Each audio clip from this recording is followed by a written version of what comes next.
దొంగగారు ఎప్పుడు ఇంక ఎట్ల పందాలన్నా మనం పుట్టిన కానించి కూడా ఈ దూడతోటే ఉంటున్నాం.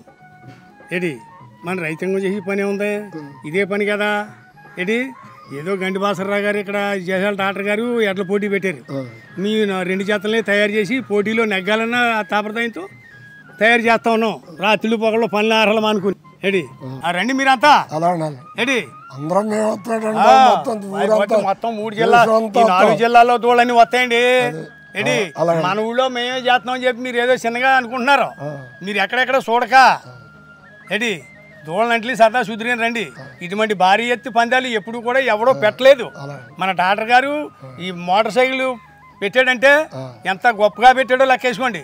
ఈ పందాలు అవసరించిపోకుండా ఈ రైతు సంఘానికి నిలబడి ఉండాలని ఆయన చాలా బిరుదుగా చేస్తున్నాడు.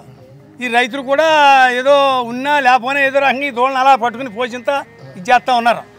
ఏంటండి మన ఒడిసిలేరు గ్రామంలో ఎడ్ల పందాలు జరుగుతున్నాయి కనుక గండి బాసర్రావు గారు పెట్టారు చాలా భారీ ఎత్తి పందాలు. మన వాళ్ళు అంతా కూడా సర్దారు రండి, ఎడ్ల పరుగులు చూద్దరు కానీ రండి. చూడాలా